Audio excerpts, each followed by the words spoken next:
Hi, Rob Hill here, certified Cicerone with Total Wine and More. With the tremendous growth in flavorful craft beer in the U.S., has come a greater awareness that beer, unfortunately, is off the list of beverages being enjoyed by people with celiac disease or general gluten sensitivity, or who voluntarily pursue a gluten-free diet.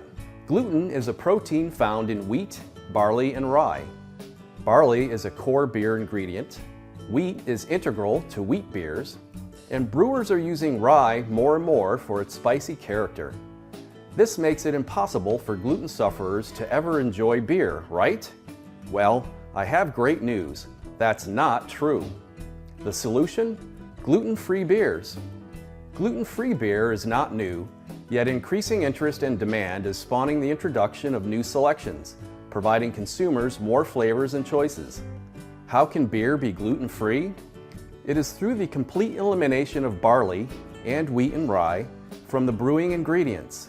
Instead, brewers typically use sorghum or sorghum syrup or rice or millet, all gluten-free grains, to provide the brewing sugars needed by yeast for fermentation.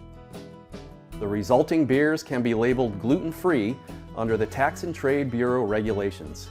Brewers then use hops, fruit, and other gluten-free ingredients for flavor and balance. Some beers that are brewed using barley are specially made to remove gluten through methods that break down the gluten proteins.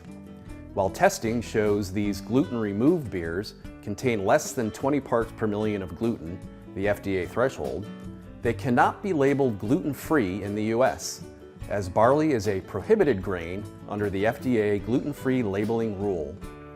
These beers are manufactured to remove gluten, but if you're a gluten sufferer, note that these beers are often referred to as low-gluten beers and may contain trace amounts of gluten. The bottom line, more and more gluten-free and low-gluten beers are now available. You can add beer to your list of beverages to enjoy freely. Gluten-free.